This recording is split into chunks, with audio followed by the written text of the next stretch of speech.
So let's try this again. This is the episode of Let Us Talk live.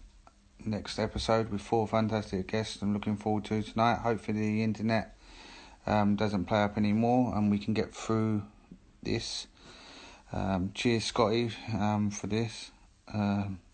But you know what the internet's like, mate. So yeah, hopefully it will work now and everything's alright. If you've missed any of the past episodes, hopefully you can go back and have a look at the YouTube. And that's hashtag Let Us Talk Mental Health. Hey, you can have a look at past interviews. So yeah, I'm looking forward to the 4 guests tonight. On Thursday again, we've got a special for with Simon from Your League TV. So if you can tune in then as well, that'd be great. Looking forward to obviously having the guest on tonight. Any questions, as always, please put them in, and hopefully myself or the guests can answer them. Let me just have a look to see if the first guest is here, and all will be good.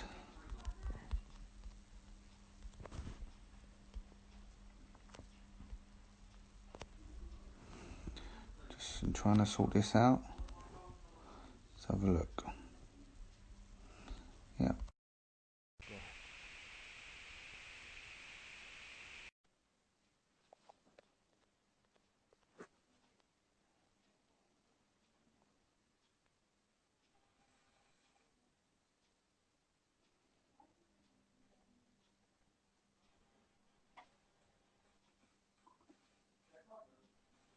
You right, George? Jay, can you hear me, mate? Yeah, I can hear you. It's just freezing your side, or for some reason it's freezing.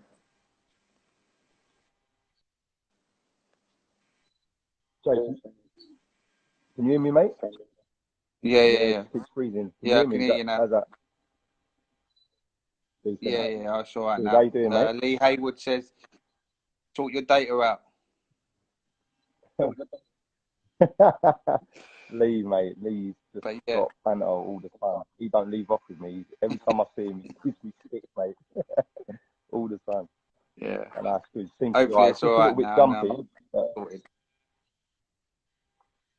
yeah. See how we get Yeah, on, mate. How it's you all doing good. anyway? But yeah, not bad, mate. So for the ones what don't know you, as I say to everyone, introduce yourself, let them know who you are and how we met, and what mental health means to you.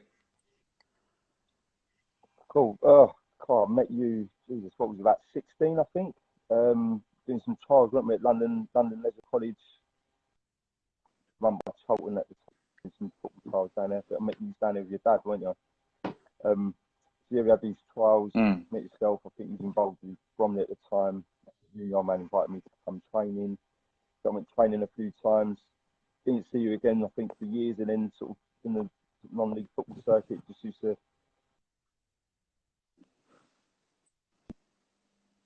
make the Elmstead, playing under Dan Wakefield.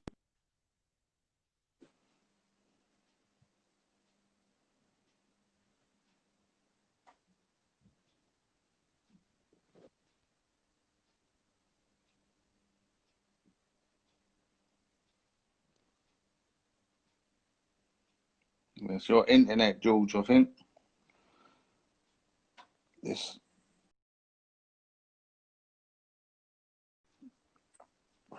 Right. I'm going to add George back in. Hopefully his internet is sorted and we can have this chat.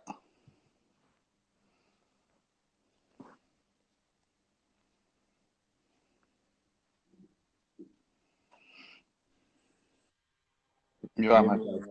Yeah, Yeah. I don't know. Is it your end or is it mine, mate?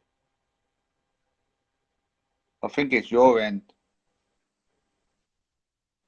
Let me, Jay, do you want me to move Because it around keeps... until I can get a better signal somewhere? Yeah, if you can. Yeah, see if you can think.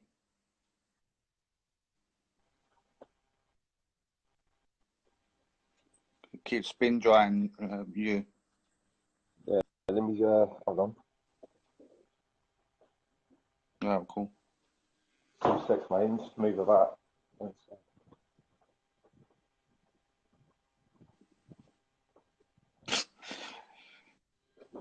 Yeah, Kingy term. This ain't gonna work, is it? Why are you outside? Laugh out loud. He's like, Kingy. Oh, dear me. I need him on here, don't I? He said find a 5G tower. One's probably outside his house, isn't there? Yeah, go on, mate. I think this is probably the best spot. Yeah, It's cool. funny this day, mate. Wi-Fi and data, mate, should be good, shouldn't we? Yeah, no. Well, you'd think so. Yeah. Go on, mate. But all good now. Yeah, let's start again. Yeah, so, yeah, go on, mate. Sorry about that, Joe. Webby just turned around and said, "Is this Cribs episode?" What is that, Webby with the banter? Yeah. Right, cool. Let's start again then. All good. Go on, mate. Right. So, yeah, let them know who you are, how we met, and what mental health means to you. I think we met each other. Carl was about 16, I think, 10 and 17. Trials, weren't they, at London Leisure College? Cheltenham were running them at the time. So I met you with your dads. My brother and my dad was down at the time, so we was down there, I think, pretty much for half a day doing trials. You invited me along down to Bromley, I think, where you was at the time.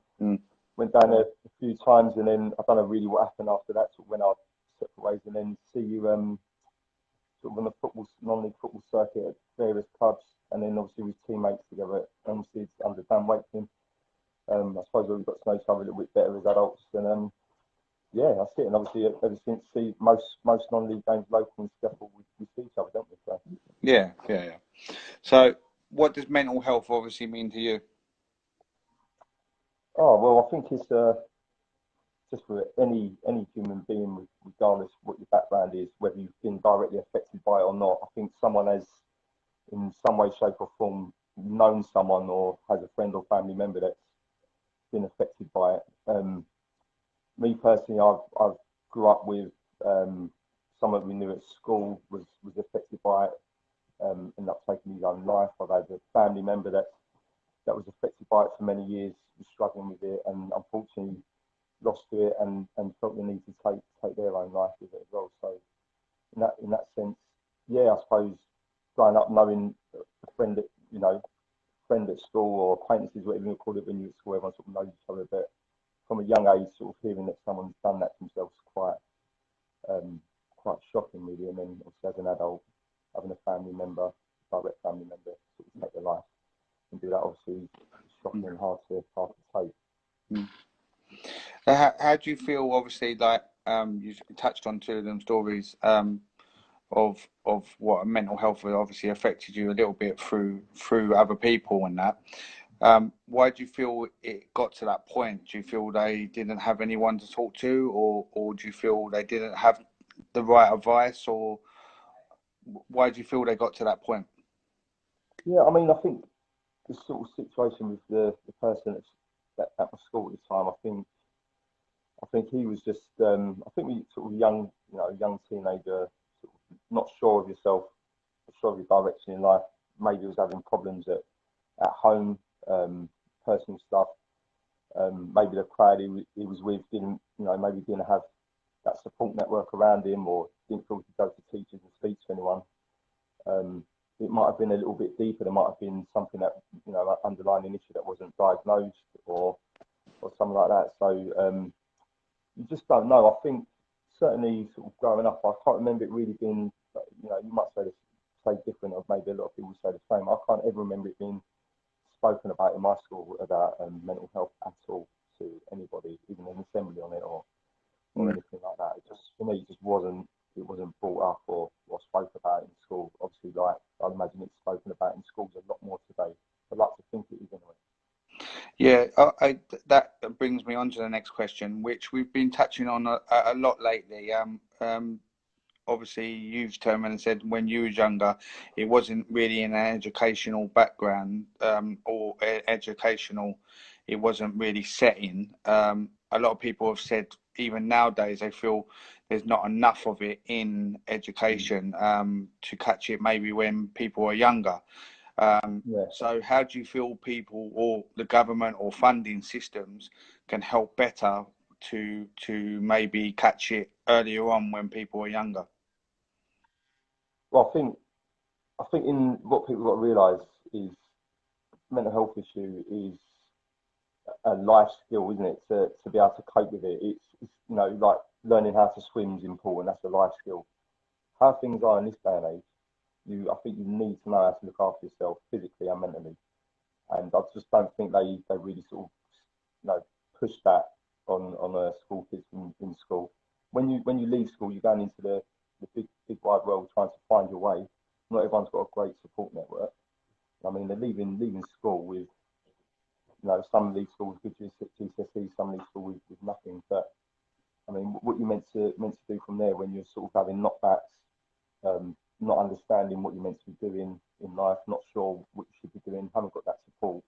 I mean, if you can't look after yourself mentally or know how to ask for help and get support, then what you're meant to do. So I think they should be pushing that awareness in schools.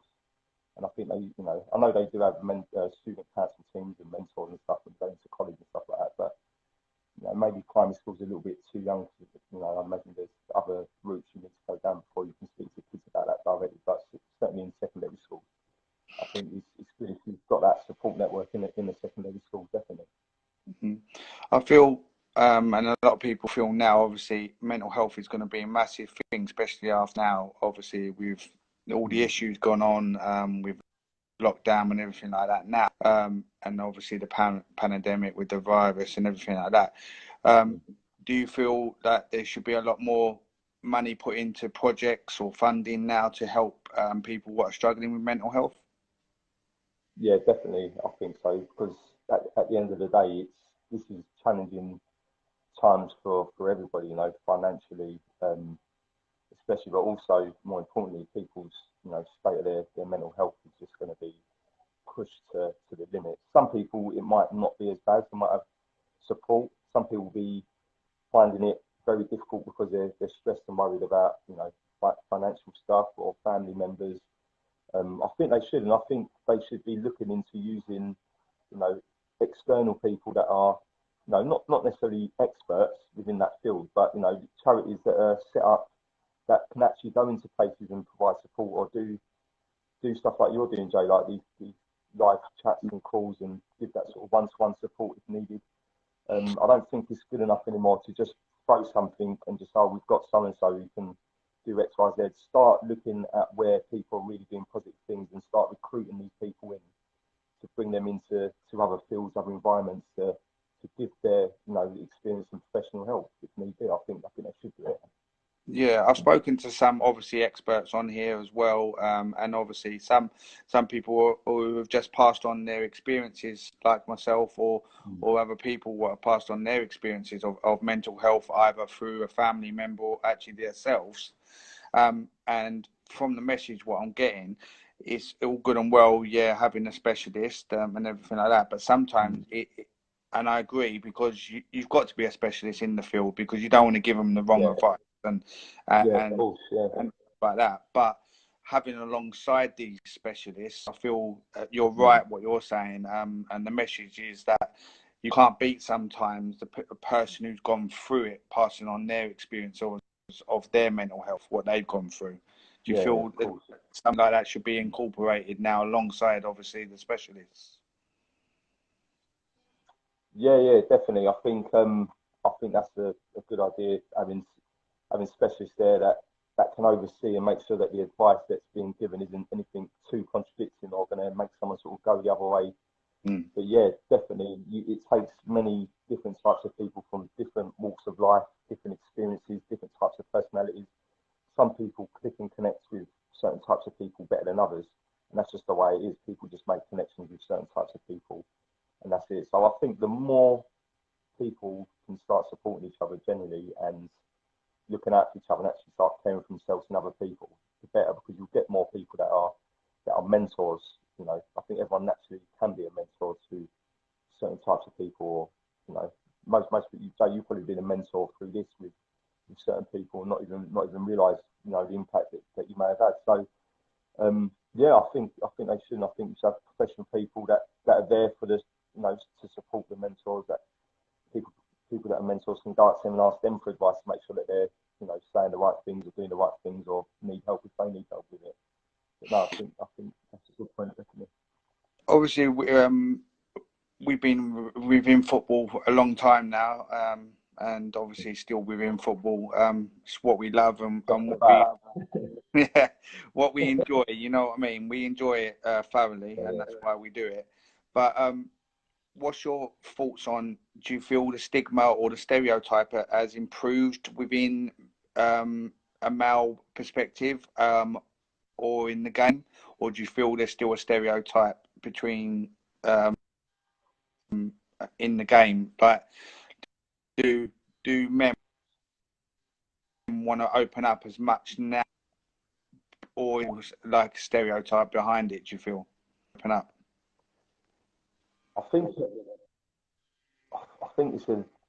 hard, and it's a bit of both. Really. I think as much as we've got some who will open up and say certain things, you've equally got a lot of people that will just not say anything and will suffer in silence. To be honest, obviously, I had Rob Curtis on a few weeks ago. Obviously, he spoke quite open with it within a football environment. From experience, I've seen like a very small handful of people sort of openly say, Rob's one of them, that they've been suffering and there's a couple issues. But then I've also seen a lot of people that I've looked at and thought, oh, maybe there's some issues there, you know, maybe there's a few underlying problems, or they're going through something and they've just not said nothing. And it's I think, you know, there's a lot of new and young managers coming into the game now, and I think maybe they'll be the ones that change and push that. I think a lot of the older style managers, I don't know if they would know how to deal with it, and I think that's where it may be important that there's someone within that club, or there's something out there where they can go down and provide some sort of support and training to clubs and make it part of their service, if you like, to players. Because at the end of the day, although you're looking after football players, football and the club's interests, you've got to look after the welfare of players, and that's just not the physical side as well. That's the mental side as well, I believe. So yeah, that's what I think on that, Jay. Stoney said George is my idol. Stoney, love Stoney. Yeah. So He probably meant to say George is an idiot. Lee Hayward said, "Don't be frightened to speak to someone like I have been over the years." Yeah, I feel 100%. I feel like obviously people's mentalities, as I said, I feel around the stereotype of, oh, you can't speak to people in the changing rooms or around football anyway. In general, it's hard for a male to open up because maybe they feel it's a weakness. Yeah. But yeah, I feel like the message what we've had over the course of the weeks, I feel like I'm repeating myself as like over the weeks, but a lot of the messages are the same. You know what I mean? And it's good to open up and just little things change with certain people's views or certain things, and it's opened my eyes. Yeah, of course. A lot of people have turned around and said sometimes you've got to find the right person to be able to open up to and have that. So finding the right person to open up to, I feel. Definitely, sort of what I said a little bit earlier in terms of certain types of people connect with different types of people, and you might play a couple of seasons under the same manager or different types of managers where you think there's no chance I can tell the gaffer that I can't be there next Saturday because I've got to go and speak to someone, or on the day you feel like you just can't mentally or physically turn up and go to football. So you know that person might go and play for a manager where they've got that relationship, they're comfortable to just say to them that I'm going through X, Y, Z, I can't be there today or I can't be there next week.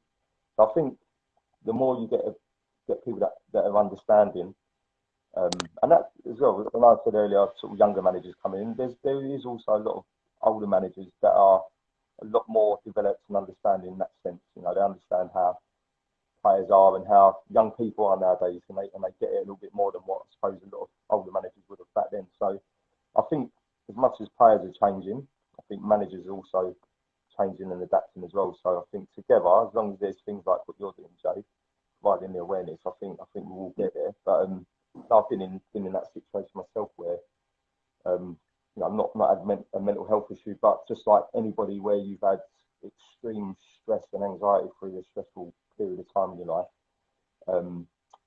it's hard to sort of say to someone, look, I can't go to football. And to be honest with you, I've had a situation quite a few years ago where I went in a lovely house in Bromley. Plan was to try and buy the house. We was happy there, me, the missus, and 2 kids at the time. And then I had some problems at work. The company I was working for went into liquidation. I got knocked for a bit of money. Couldn't get back on my feet. Couldn't get back into work quick enough. Had to obviously try and find money to pay rent. Couldn't. Had to have awkward, uncomfortable conversations with the landlord at the time, as you do. Found out the missus was pregnant with our 3rd child.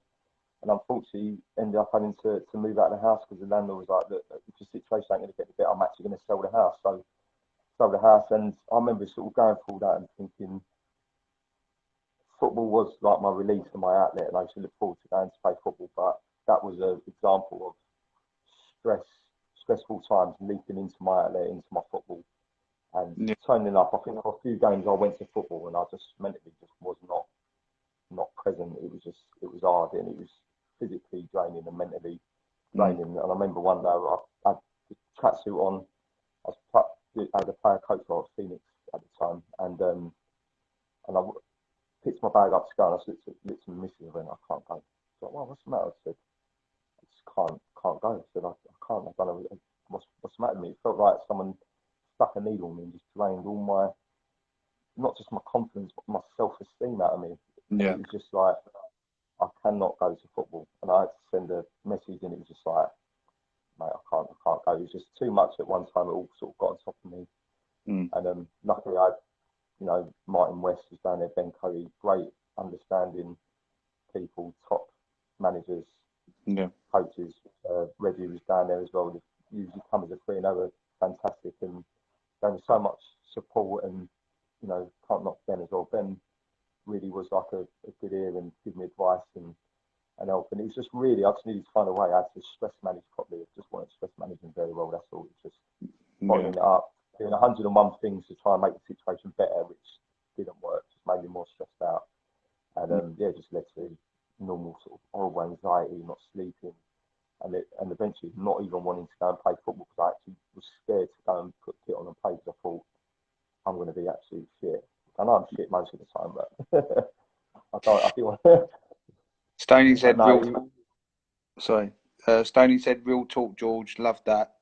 One of the TP lads who, one of the NTP lads who's obviously waiting on Malachi to come on later, but he's turned around and said, I think if you see a player or a person that is suffering, you should always confront them, comfort them, and get them involved so they feel a part of something. Yeah, obviously, yeah. But a lot of people sometimes, you can comfort them, but they've got to want to be comforted as well. You know what I mean? Yeah, definitely. Like,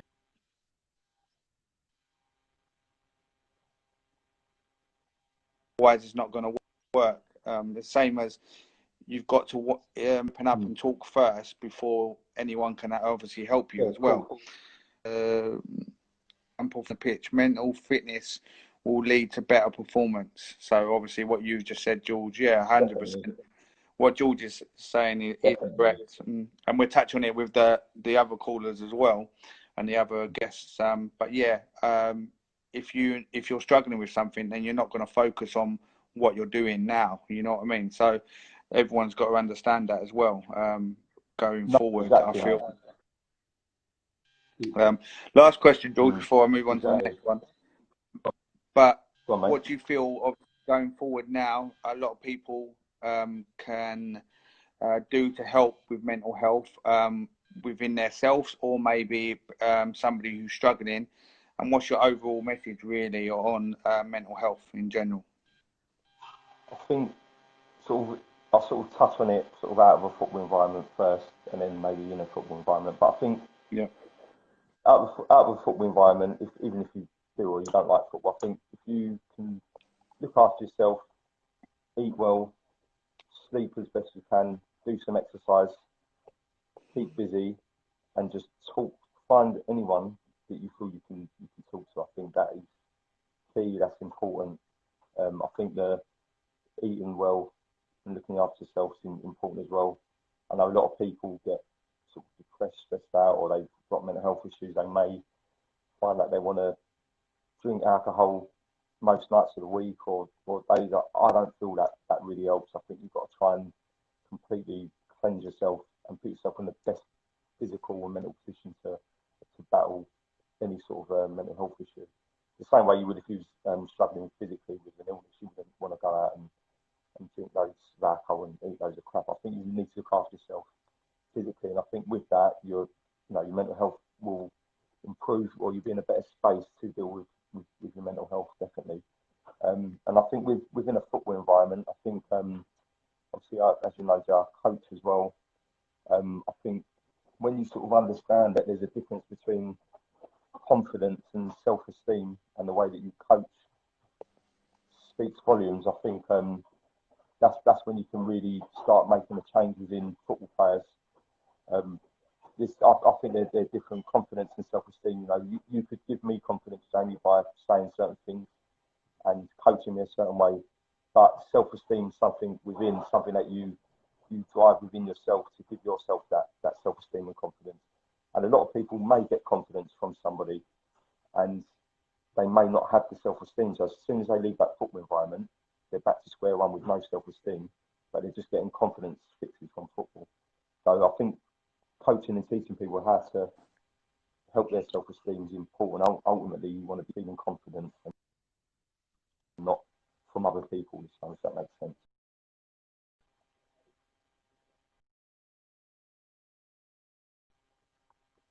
Lee, Can you hear me, Jay? just Sorry, mate, you're just breaking up a little bit, Jay. man and said George's dad was always, sorry, always looked to help everyone when we. You right now? Yeah, go on, mate. You was just buffering a little bit. I couldn't. It was all All good, sketchy. Yeah, go on, mate. That's it. George? Yeah, go on. Yeah, so just always look everyone when we was at Greenwich Borough. Great to remember what your dad said. George,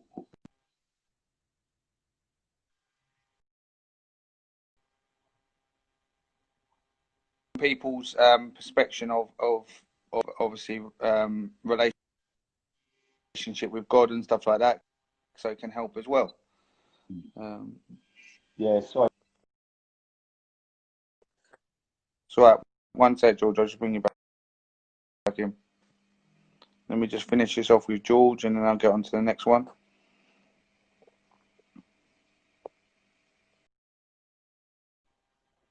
Yes, Jay. Can you hear me? Jay? Yeah, cool. Yeah, go on, mate. I don't know I think it might be your end this time, Jay. Yeah, maybe. But yeah, no, Kingy turned around and said, great chat, George, great advice. Stoney, I don't really want to swear, but he's saying, yeah, love you. What you saying, George? Well said, George. Appreciate it. So everyone's supporting you on here. Thank you for coming on, George. Coming on. Stay safe, and we'll catch up real soon anyway, mate. You too, Jay. Jay, thanks for having me on, inviting me on, mate, and well done for what you're doing. It's important and it's good stuff, mate. Look forward to speaking to you again. Thank you very much, George. Speak to you soon, no worries, mate. Take care, yeah? See you, mate. Bye.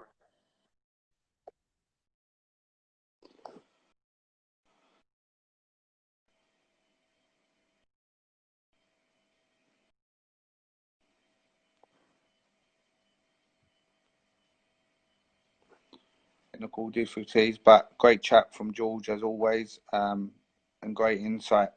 If you've got any questions for the rest of the guests, please just write them in the bottom. Write them to me as well, and then we ask them, because always it seems I'm saying the same things, but I don't mean to. Just ask them. So the next guest, if he's here, he is here. The next one we got on.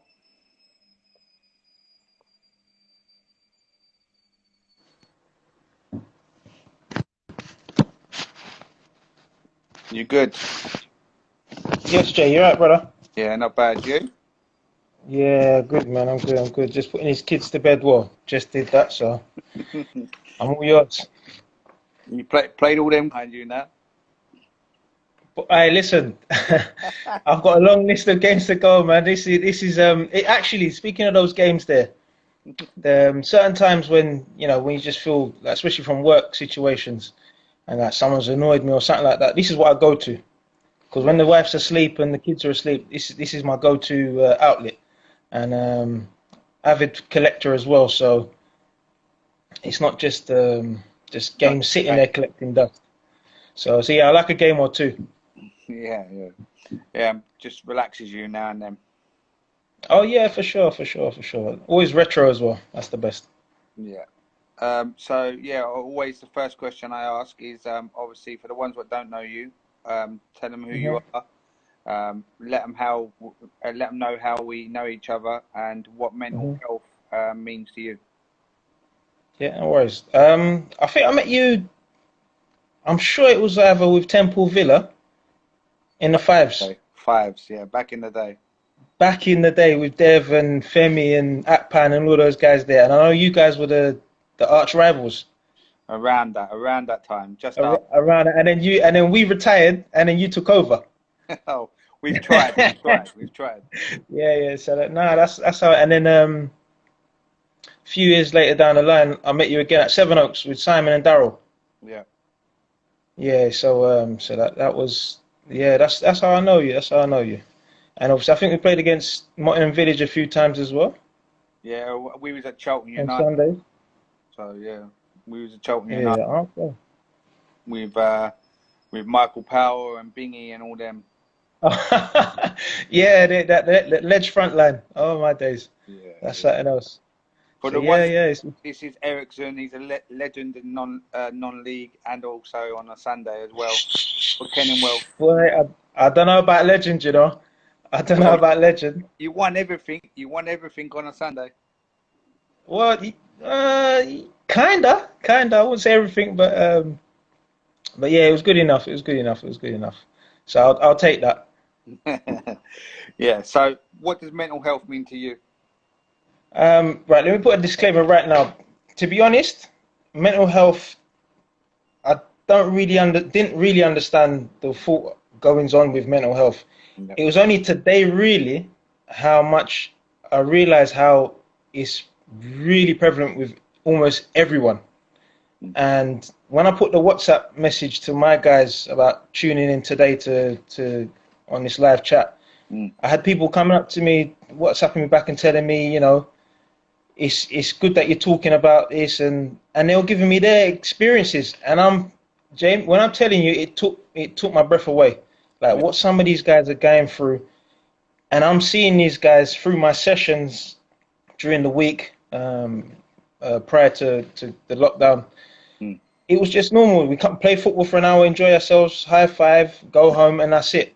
When now I know what some of these guys went through and are still going through now, I don't know what I would do personally. And there's not much I can say to them apart from saying, you know what, I'm there for you if you need to chat or something. If I can answer your questions or give an opinion, I'll be honest as I can.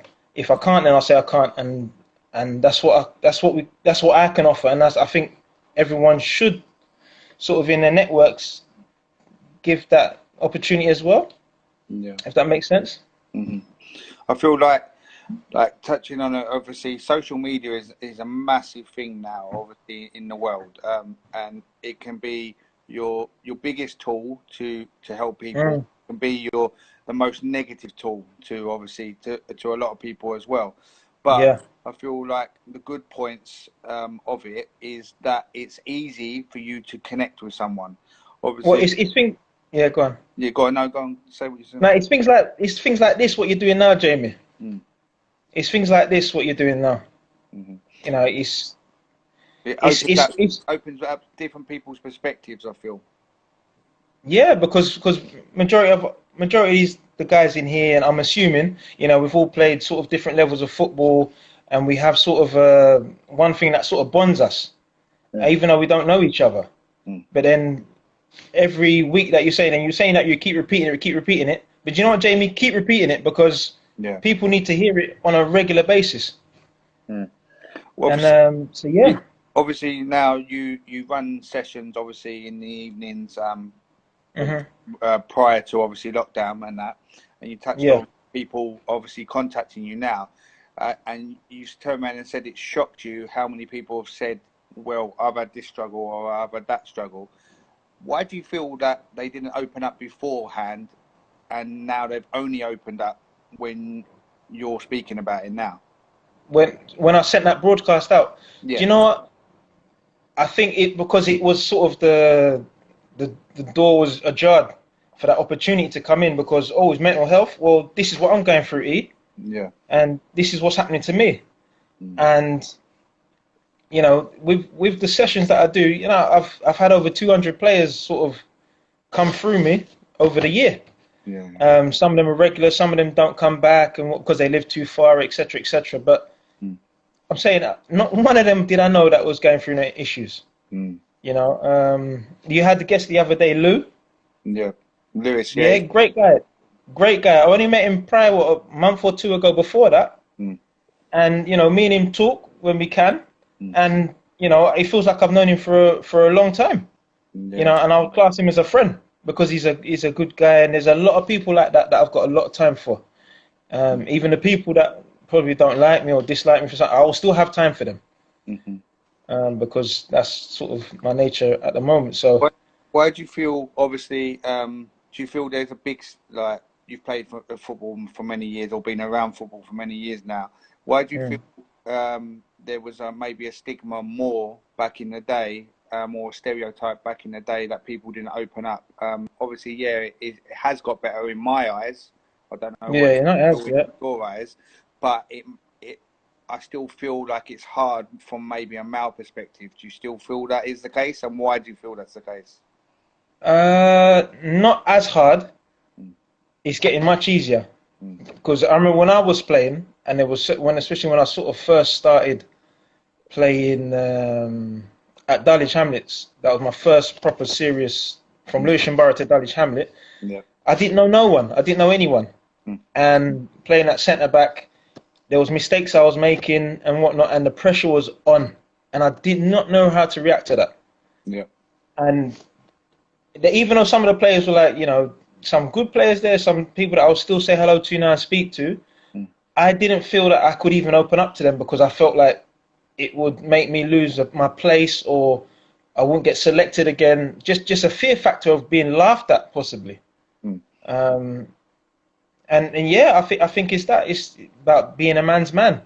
But yeah, but now Is it that word of oh, you're a man, get on with it, or man up, or whatever? Do you feel like man up. yeah, You're a man. You're not almost allowed to do those things. You're not allowed to suffer, or you're not even allowed to show any sort of emotion where you could be seen as you know, a weak person, yeah, which is sad, and it happened for many years. But as you say, there has been a change. I have noticed, and I think a lot of more people have been educated in these things, including myself, and even as a community organizer, I would like to think now, right, I need to sort of keep checking on my peers. mm.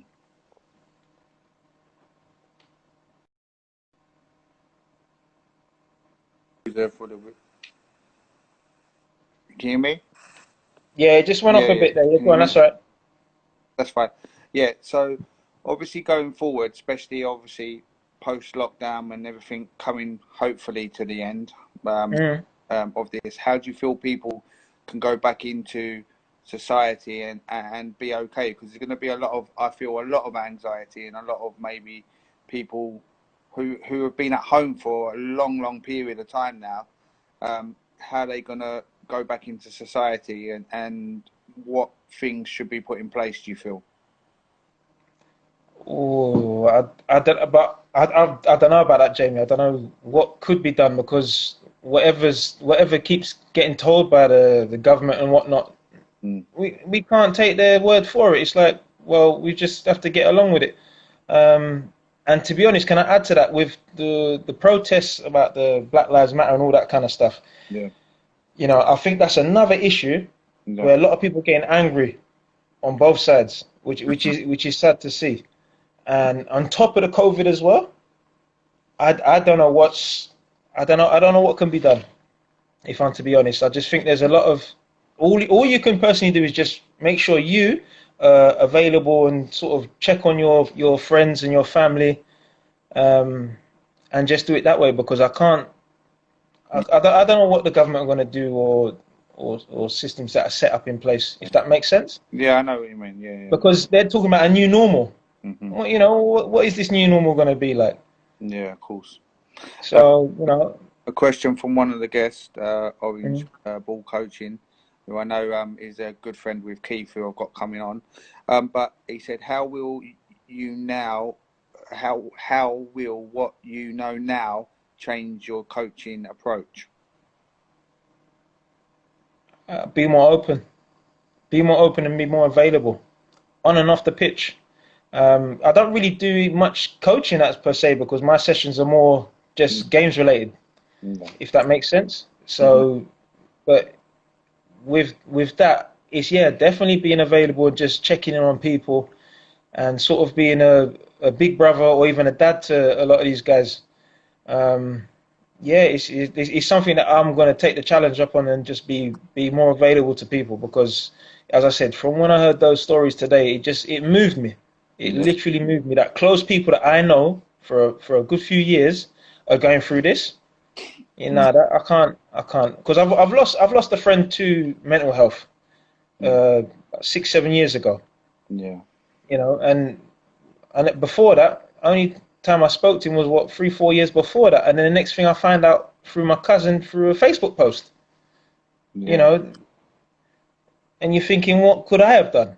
Yeah, I feel like sometimes, obviously, people closest to you, as you say, like are going through certain stuff, and you don't realise it, and I don't know if they're scared to say something because, like, even from a female perspective, they're worried that you're too busy or don't understand what's going to go on or anything like that. Yeah.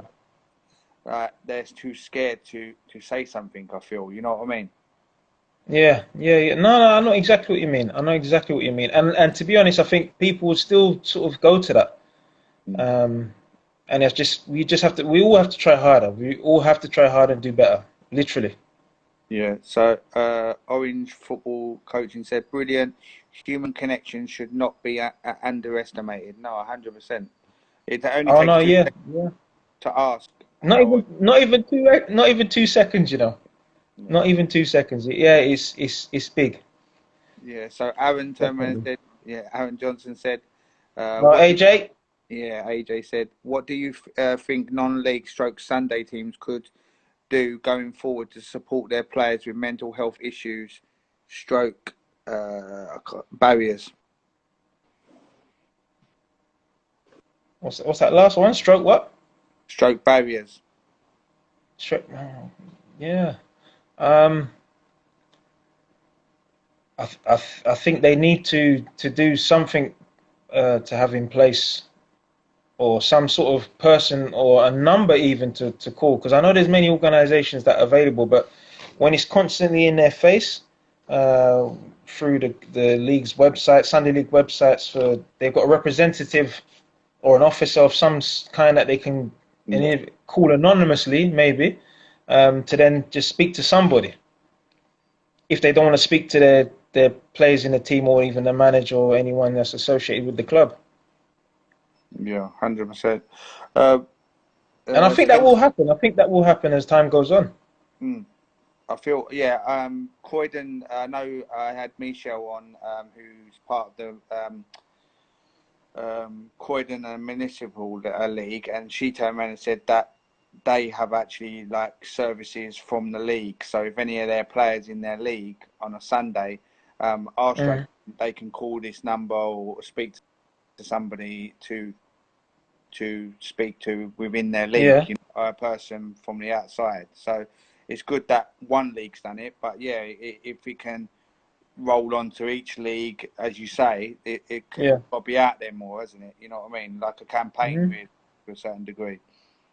Yeah, or even former players or volunteers who probably play in the league Mm, that these players might come across on a Sunday morning could mm, I don't know. I'll probably put myself forward if I was still doing Kenningwell reserves and something like that with Kenningwell when I was there. mm-hmm. Um, Now, as I said, now I know all these things, what people are going through. It's just, yeah, Yeah.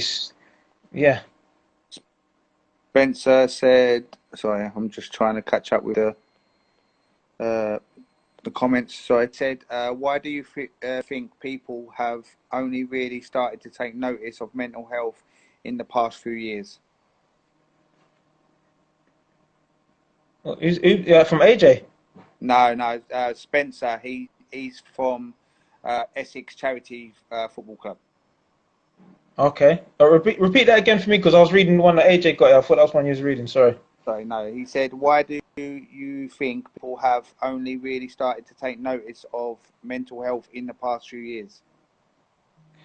Do you know? I think, simply put, I think it's been because it's been more on social media and on TV and more awareness on TV programs, in films. Just it's just constantly out there now. That's my personal opinion. Why it's probably prominent now than in the past before when I was playing or when I was 10, 15 years ago, etc.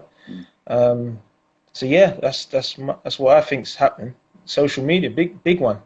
Yeah. Sorry, Keith has said, no, I am coming on, but very good online resource called Mental Health Awareness for Sport and Physical Activity. www.ukcoaching. It's free until the 31st of August. This is for anyone and everyone, and it's a couple of hours. So yeah, if anyone wants to obviously go to that, go to that. Somebody Yeah, said, good sharing. That's good sharing. yeah, somebody said, or Jam said, think the league should speak to Bupa Healthy Minds about collaborating because they're amazing, helped me a lot. So that's good. I'm glad that Yeah, obviously I'm glad he's got you've got help, man. you've gone to them and obviously they've helped you and that's great. So news and that as well. And then AJ said you had this that kind of forum and go to when you was playing all them years ago. Would you have used it and phoned such a number? To be honest, probably not. Probably not. Hmm. If to put it bluntly, probably not. I feel like AJ's question's great because I feel it shows that some people's mindsets have probably changed towards Yeah. mental health over the years. So yeah, probably you saying no, 100%. You know what I mean? It is correct. You know what I Mm. mean? Like I don't think before my dad had some mental health issues, I probably wasn't educated in it. I probably, to a certain degree, if I'm being honest, I Yeah. probably didn't care about it at the time. You know what I mean? Yeah. Because No. No. I know what you mean. it Yeah. didn't actually affect me.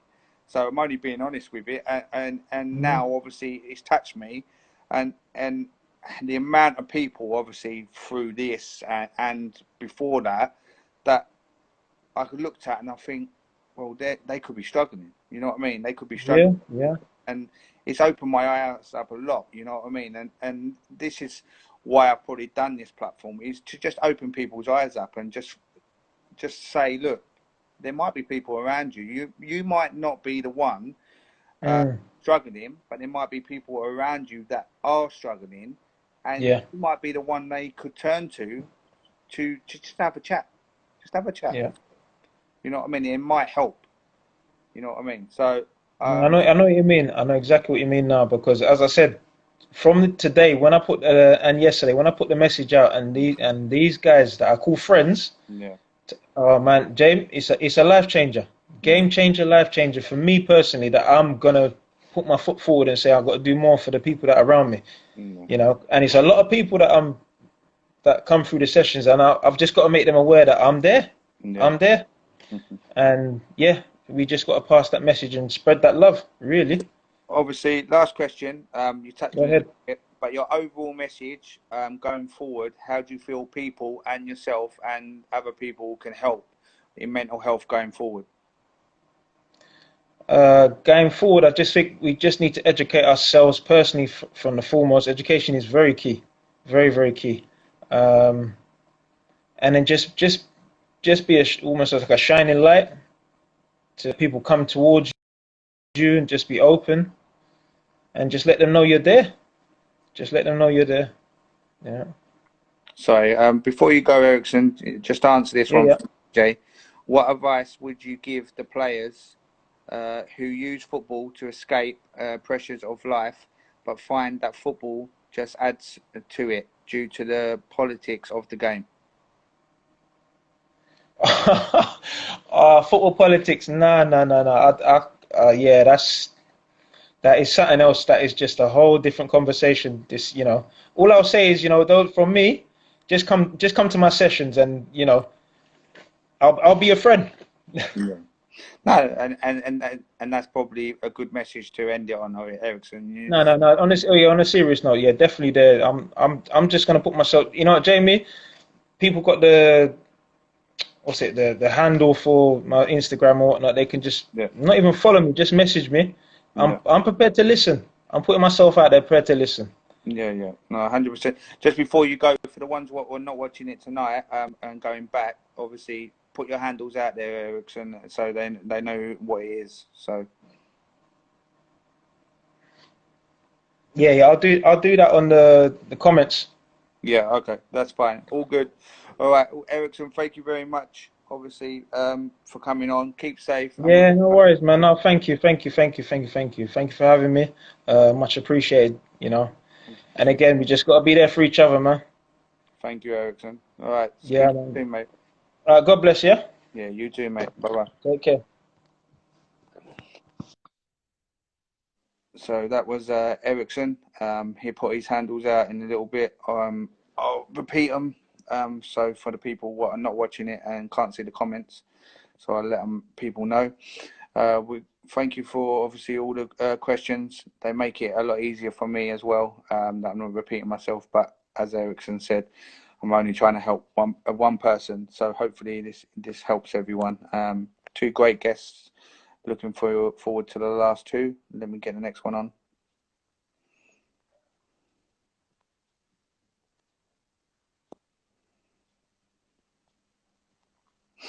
I'll get you on though because your settings are not allowing me. So you need to go into your settings and reset it so you're allowed into a live chat when requested. So that's on your profile. So I'll get the other guest on while you do that.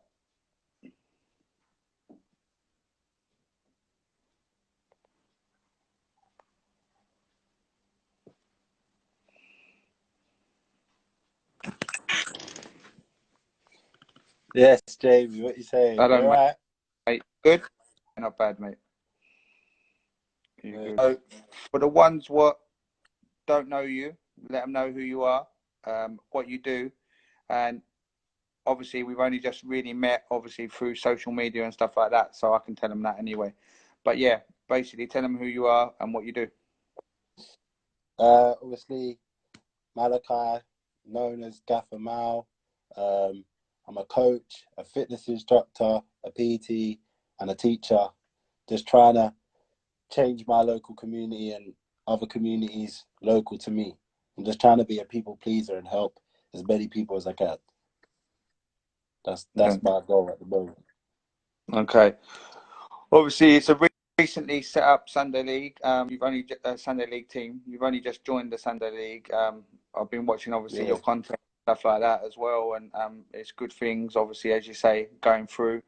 Obviously, it's going to get bigger as we go along. I know that 100%. COVID has stopped you doing a lot of things, but you've still been trying to get out there. So just keep doing your stuff and keep doing what you're doing. I Say appreciate to that. everyone, yeah, like I say to everyone, what does mental health mean to you? I know that you wanted to touch on a little bit of your story. If you want to open up, you can. If you don't, then you don't have to. You know what I mean? Yeah, no, 100%. For me personally, I think it's a tricky one. It's a tricky one to sort of pinpoint what exactly mental health is. Personally, I think depending on the person will depend on how severe it could be. But I just think some mental health to me is something that can affect you mentally, physically, and I think it's just a whirlwind. I think as soon as it hits you, you might not expect it, and when it does hit you, when it hit me, it was game over. Your body just shuts down. You can't focus on anything. You can't do anything. People around you, you may tell them, you may not. They may see a change in you. They may want to help you, but it's just too late. It's too late. For me personally, when I was in that bubble, you just can't get out of it. It's a tough one. So for me, I'd say it's something that can affect you in multiple ways, depending on the set person. 100%. Why do you feel? Obviously, why do you? I don't know how long ago this was, or when it was, but why do you feel maybe you couldn't open up to people around you when you was going through them struggles? I think I just didn't want to. I think I was just embarrassed. Like it was a couple years ago. Life just changed for me. Like I had ambitions, I had goals, I had stuff I wanted to. Not saying what I'm doing now wasn't the main goal, because right now I'm loving it. But Yeah. before I think it was I didn't feel like I had a purpose. If I'm going to be honest, Jamie, I didn't feel like I had a purpose, and I felt like all my friends around me were going places, they were achieving stuff. It weren't even like, oh, I wasn't as good as the next person in football. It was just life in general. I didn't have a purpose. I didn't know where I was going. I didn't know how to make the next step. And it just meant mentally, I just think I hit a high level of depression. I was just depressed. I didn't know. I didn't want to wake up. I didn't want to leave my house. I didn't want to do a 9 to 5 job. I didn't want to speak to no one. Um, when people said, "Was I alright?" I'd lie. I'd say, "Yeah, I'm fine. Just a bit tired," or I don't know. People would ask me to do something. I'd make up whatever I could to get out of it.